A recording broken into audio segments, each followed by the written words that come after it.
Hello everyone, welcome again to RB classes. This is our fourth lecture on the series of data structures.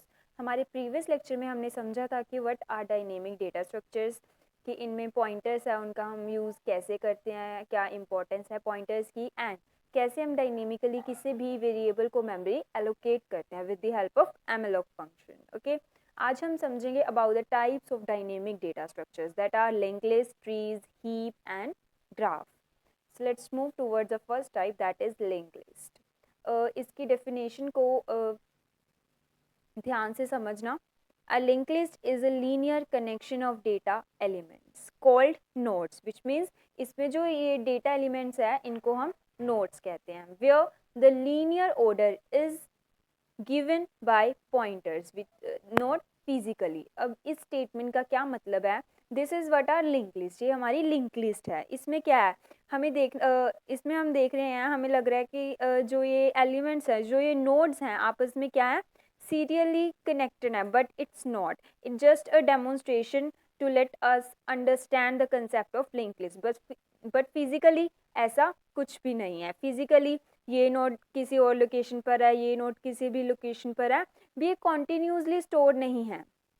In case of, suppose करो जो हमारा ये node है, ये है हमारा 100th लोकेशन पर, और जो हमारा ये नोड है वो है 500th लोकेशन पर, ये है 50th लोकेशन पर, और एंड ये है सपोज 200th लोकेशन पर. विच मीन्स दैट ये नोड्स हैं जो मेमोरी में इन सीरीज स्टोर नहीं हैं, बट इन सभी को आपस में कनेक्ट किया जाता है with the help of pointer. Okay, this is what a pointer which points to the entire node which is on the next position. Okay, this is what a start pointer. Start pointer के पास क्या होता है, हमारे जो startest node का, first node का address store होता है. तो हमें जब भी किसी भी सारी लिंक लिस्ट को एक्सेस करवाना हो तो हमें ओनली स्टार्ट नोड का एड्रेस सफिशिएंट है. अगर हमारे पास जो हमारा फर्स्ट नोड है उसका एड्रेस होगा तो हम इजीली सारी लिंक लिस्ट को क्या लोकेट कर सकते हैं. This is what a null pointer.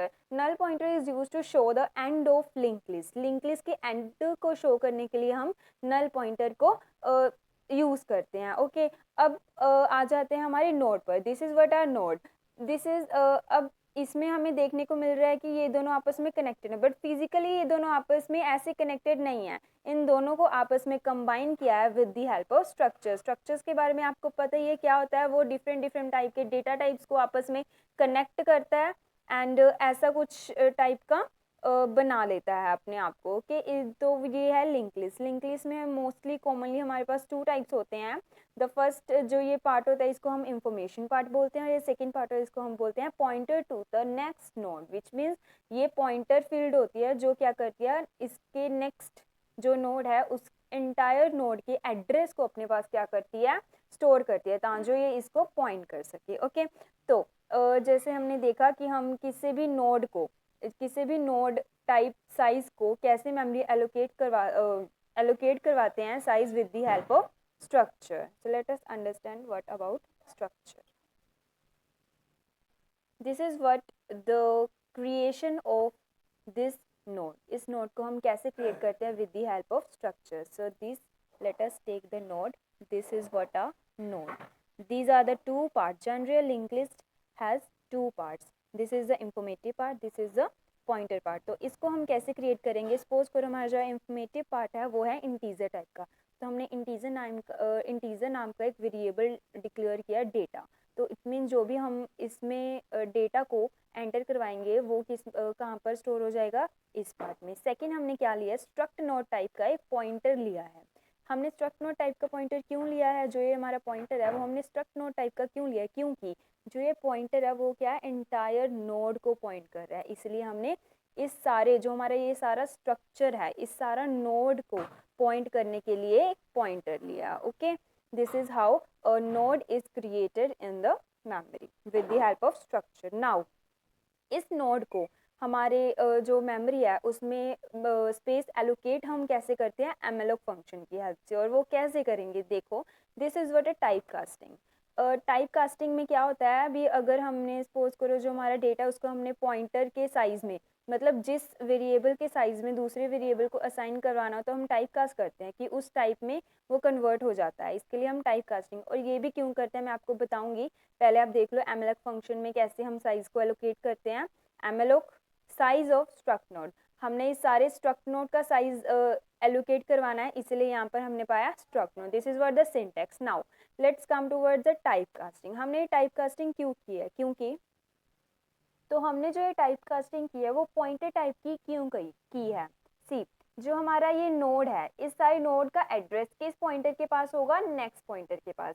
तो हमें पता है दैट हम असाइनिंग उस उन्हीं वेरिएबल्स को आपस में कर सकते हैं जिनका साइज आपस में इक्वल हो। ओके तो हमें क्या होगा, अगर हम इस सारे साइज को जब हम किसी पॉइंटर वेरिएबल को दैट इज नेक्स्ट को एलोकेट करवाना चाहेंगे तो क्या होगा, हमें पता है जो हमारा स्ट्रक्चर है उसका size as compare to pointers छोटा होता है। तो इसीलिए ये हम टाइप कास्टिंग करते हैं ताकि जो हमारा स्पेस बन गया है मेमोरी में, जितना उसका साइज है वो पॉइंटर से मैच कर सके, इसलिए हम ये टाइप कास्टिंग पॉइंटर्स में करते हैं। This is what the are link list. Link list में क्या होता है, जो हमारे एलिमेंट्स होते हैं वो नोड्स होते हैं, जो हमारे नोड्स हैं वो 2 पार्ट्स में डिवाइडेड होते हैं। एंड हमारे पास फर्स्ट नोड के जो हमारा फर्स्ट नोड है उसका एड्रेस हमारे पास होना सफिशिएंट है अगर हम किसी भी लिंक लिस्ट को एक्सेस करना चाहते हैं। और हमारी जो लिंक लिस्ट होती है इसमें जो पार्ट्स होते हैं इनमें से एक होता है इंफॉर्मेटिव पार्ट और सेकंड होता है pointer part. And the link list के एंड को शो करने के लिए हम किसको यूज़ करते हैं, नल पॉइंटर को। ओके वैसे हमारी जो लिंक लिस्ट होती है उसके टाइप्स होते हैं, एक होता है singly link list, doubly link list and circular link list. This is a singly link list. Singly link list में क्या होता है, ओनली वन पॉइंटर होता है। देखो इंफॉर्मेटिव पार्ट तो हर लिंक लिस्ट में हो गई, और इसमें जो हमारी सिंगली लिंक लिस्ट होती है उसमें ओनली वन पॉइंटर होता है। जो हमारी डबली लिंक लिस्ट है उसमें क्या होगा, जैसे ये इंफॉर्मेटिव पार्ट है, ये पॉइंटर है, उसमें एक और पॉइंटर होगा। Okay 2 pointers, we are given 2 pointers and 1 informative part. जो हमारी सर्कुलर लिंक लिस्ट है उसमें क्या होता है, जो ये नल लास्ट एलिमेंट है वो लास्ट एलिमेंट फर्स्ट एलिमेंट को पॉइंट करता है, इट मीन्स एक सर्कल बना देते हैं। Okay these are what the types of linked list, and now let's move towards the trees. The second type of dynamic data structures, or we can say non-linear data structure, is what, trees. It can be defined as a collection of nodes linked together to simulate a hierarchy. That means जब भी हम किसी डेटे को in the form of hierarchy, that means parent child relationship की form में store करते हैं तो हम उसे बोल सकते हैं trees. Okay this is what a tree, जिसमें जो हमारा फर्स्ट नोड होता है इसको हम बोलते हैं रूट नोड और ये होते हैं इसके चिल्ड्रन।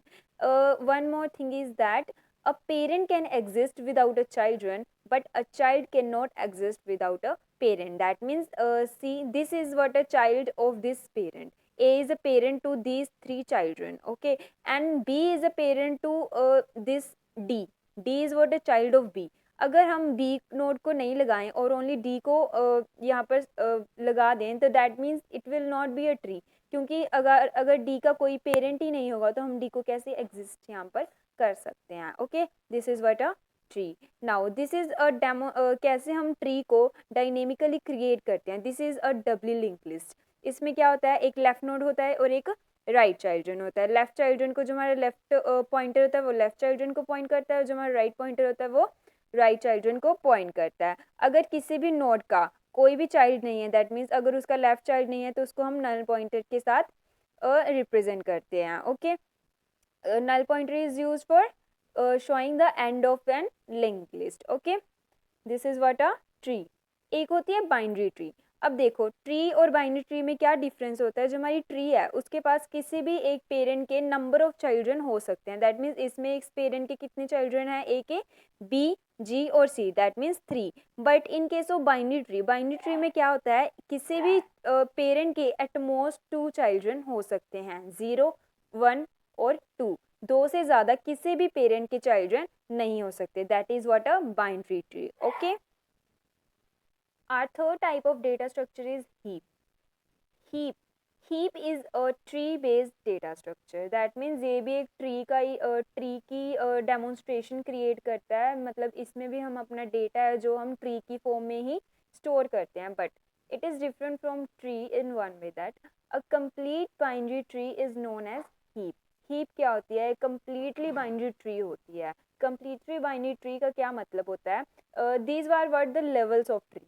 ओके, जो हमारे ट्री होती है उनके ये होते हैं लेवल्स। जैसे इस ट्री के लेवल्स हैं level 1, level 2, level 3 and level 4, इसके 4 लेवल्स हैं। तो एक कम्प्लीटली बाइनरी ट्री में क्या मैंडेटरी होता है, suppose we have n elements, n levels. Okay, तो जो हमारे n-1 लेवल्स हैं वो कम्प्लीटली, दैट मीन्स उनमें जो नोड्स हैं, वो जो एलिमेंट्स है वो कम्प्लीटली कवर होने चाहिए। दैट मीन्स जो हमारे हर लेवल की लिमिट है, नंबर ऑफ नोड्स की लिमिट है n-1 एलिमेंट लेवल तक, वो कंप्लीट होने चाहिए।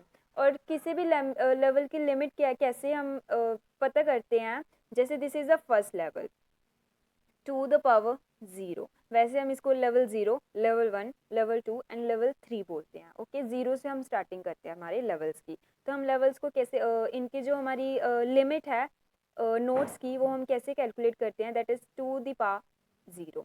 And the second, this is what the first level. अगर हम इसको 0 लेंगे तो ये क्या कौन सा लेवल होगा, 1 लेवल। तो इसके हम नंबर ऑफ लिमिट कैसे काउंट करेंगे, to the power 1, to the power 2 and to the power 3। Okay, this is what a limit. तो हमें क्या मैंडेटरी होता है कम्प्लीटली बाइनरी ट्री में, दैट जो हमारे n-1 element levels, that means ये 3 लेवल हैं, इनमें जो हमारी लिमिट है वो कंप्लीट होनी चाहिए। फर्स्ट लेवल में क्या लिमिट होगी, to the power 0 is what 1। Second level में क्या लिमिट होगी, to the power 1 is what 2, that is complete. इसमें देखो 2 ही एलिमेंट है, दैट मीन्स ये क्या है, यहाँ तक वो हमारे लेवल्स हैं वो कंप्लीट है। थर्ड लेवल में क्या लिमिट होनी चाहिए, to the power 2 is what 4। इसमें 4 एलिमेंट्स हैं, 1 2 3 4, यस। इट मीन्स यहाँ तक जो हमारी कंप्लीट बाइनरी ट्री है वो कंप्लीट है।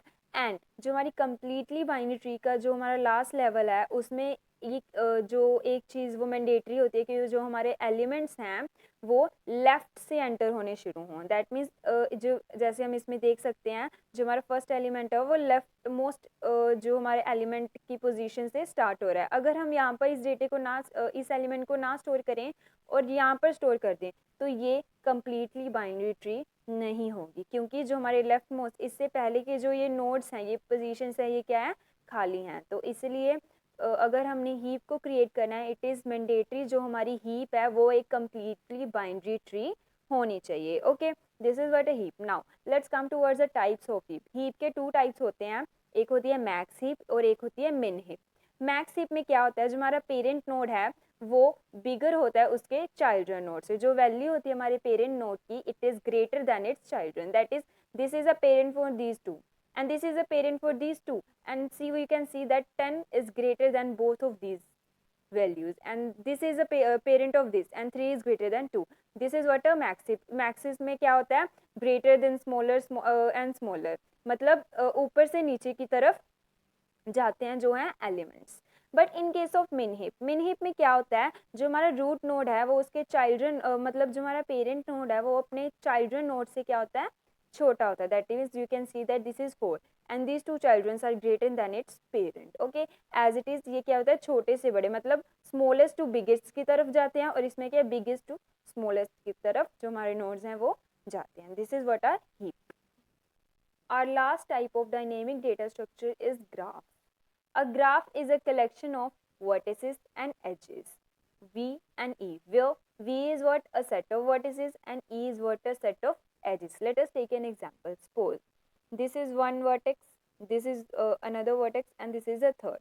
अगर हम इन 3 आपस में कनेक्ट कर देते हैं तो ये क्या बन जाएगा, ग्राफ, जिनमें ये 3 होंगे, ये क्या हो जाएंगे, वर्टेक्स 1, वर्टेक्स 2 एंड वर्टेक्स 3, ये तीनों वर्टेक्स हो जाएंगे। और ये जो इन 2 वर्टेक्स को कंबाइन कर जो ये लिंक बन रहा है, इसको हम बोलते हैं एज। ये एज, तो ये एजेस बन जाएंगे। तो this is what the definition of a graph, that a graph is a collection of vertices and edges. Okay, so now let's move towards the types of graph. Generally जो हमारे graphs हैं वो 2 types के होते हैं, एक directed graphs और एक होते हैं अनडायरेक्टेड ग्राफ्स। डायरेक्टेड ग्राफ्स में क्या होता है, हमें पता होता है कि कौन सा वर्टेक्स किस वर्टेक्स की तरफ जा रहा है, तो इसीलिए हम ओनली एक टाइम ही जो हमारी डायरेक्शन को कैलकुलेट करते हैं। But in case of undirected we are not acknowledge about the direction कि कौन सा वर्टेक्स किसकी तरफ जा रहा है, तो इस इन केस हम क्या लेते हैं, ड्यूअल डायरेक्शन लेते हैं, दैट मीन्स ए बी की तरफ भी जा रहा है और ये वर्टेक्स इसकी तरफ भी जा रहा है।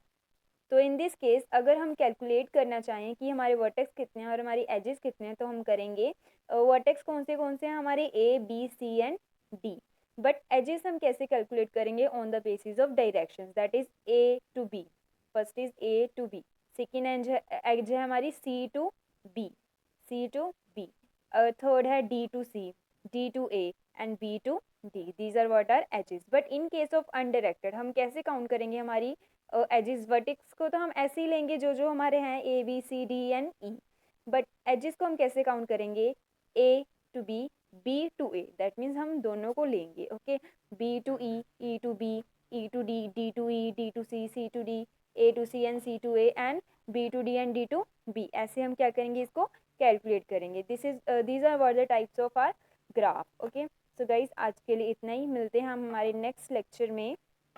अगर आपको ये वीडियो अच्छी लगे तो प्लीज़ इसे लाइक शेयर एंड सब्सक्राइब ज़रूर करना। तब तक के लिए bye bye and take care.